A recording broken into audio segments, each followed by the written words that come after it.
And this is another Muskogee Media Weekly Report. Jason Salzman now joined with Jessica McBride from the council chambers here at the Mound Auditorium at the Capitol Complex of the Muskogee Creek Nation in Okmulgee. Jessica, the reason we were here today is the ongoing Internal Affairs Committee meeting with the National Council as an emergency session to discuss the ongoing issue with Representative Shirlene Aide that we have been covering on our YouTube channel. If you need some reference, go back and see some of the special report videos. But Jessica, what was done here today at emergency session?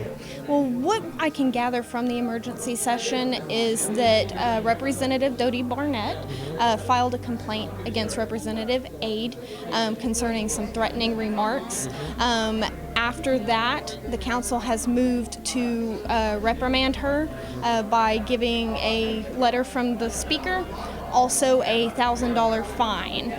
The council voted on both of those issues to fine her and to reprimand her with a letter. One of the other things that came up in the meeting was that Representative Aide filed a letter of resignation yesterday, and they voted not to accept that letter of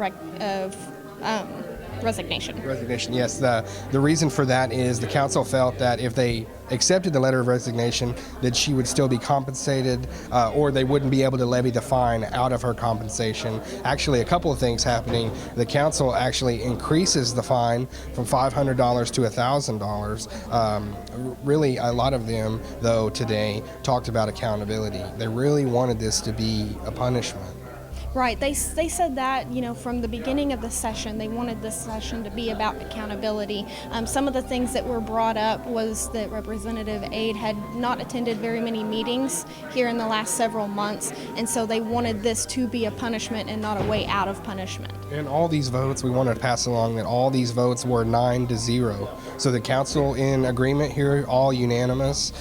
Many people, as you can see behind us too, here today concerned with the hearing. So what we can tell you is Representative Aide, the resignation that she put in yesterday was not accepted, and a fine was levied from $500 to $1,000, and that will come out of her next check, I believe, which will be her last, since she was actually is not on the council anymore in the new session. So her last check will be taken away. That's why really they increased the fine due to the lack of attendance and things like that. So I think we covered a little bit of everything there.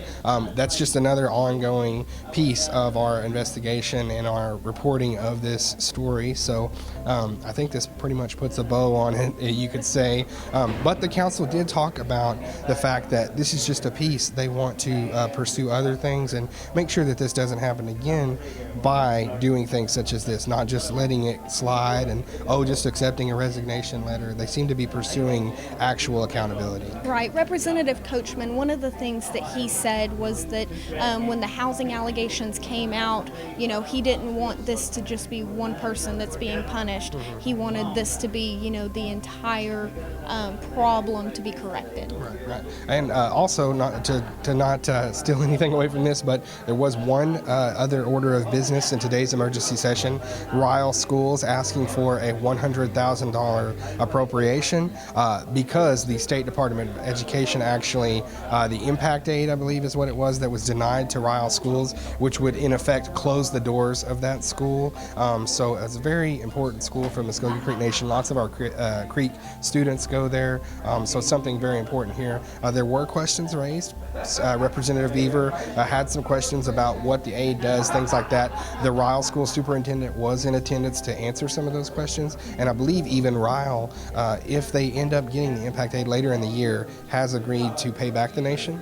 That's what it sounds like from the council meeting. We'll have to dig deeper to see how deep that really goes and what will actually happen. One of the things that was discussed by Representative Beaver was that Ryle Schools, for the next 6 months to a year, since they got $100,000 appropriation, that they would report back to the council, to the Health, Education, and Welfare Committee. Right. All right. Well, that will put an end to our weekly report. Jessica, thanks so much for being with me here today and getting all the information out there. Thank you. All right.